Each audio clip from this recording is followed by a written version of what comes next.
ఇక్కడ వర్క్ బుక్‌లో 5 షీట్లున్నాయి. 5 కూడా బ్లాంకే. వీటన్నింటిని నేను ఫార్మాట్ చేసుకోవాలి. హెడరు, ఫాంట్ పెంచడం, ఫిల్ కలర్ పెంచడం, బోల్డ్ చేయడం ఇట్లాంటియన్నీ. అన్నిటిని ఇండివిజువల్‌గా చేసుకుంటే టైం పడుతుంది కదా! అన్నిటిని ఒక్కసారిగా చేసే మార్గం ఏదైనా ఉన్నదా? యెస్. అన్ని షీట్స్‌ను సెలెక్ట్ చేసుకోవాలి. ఫస్ట్ షీట్‌ని సెలెక్ట్ చేసుకొని షిఫ్ట్ ప్రెస్ చేసి లాస్ట్ షీట్‌ని సెలెక్ట్ చేసుకుంటే అన్నీ సెలెక్ట్ అయినాయి. ఇప్పుడు అన్ని సెల్స్ యొక్క ఫాంట్ సైజు 12 ఉండాలి. సో, మనం 12 చేసుకున్నాం. 12 అయిపోయింది. కానీ హెడర్ దాన్ని మాత్రం కొంచెం పెద్దగా ఉండాలి. 14, 16, 18 పెట్టుకుంటాను నేను.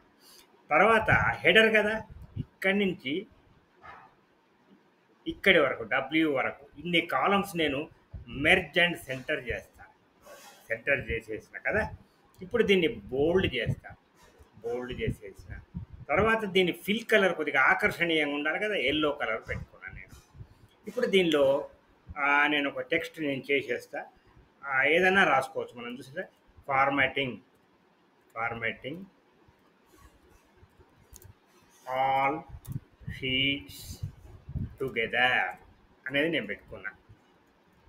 ఇప్పుడు ఇప్పుడు నేను చేసిన ఫార్మాటింగ్ అంతా అన్ని షీట్లలో వచ్చిందా లేదా చెక్ చేద్దాం.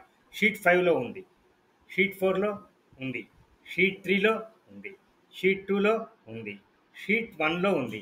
అన్ని షీట్లలో కూడా వచ్చేసింది. ఎన్ని షీట్లు ఉన్నా ఒకేసారి మనము ఫార్మాటింగ్ మనకు కావలసినట్టు చేసుకోవచ్చు. ఇది చాలా టైం సేవింగ్ ట్రిక్. ఓకే.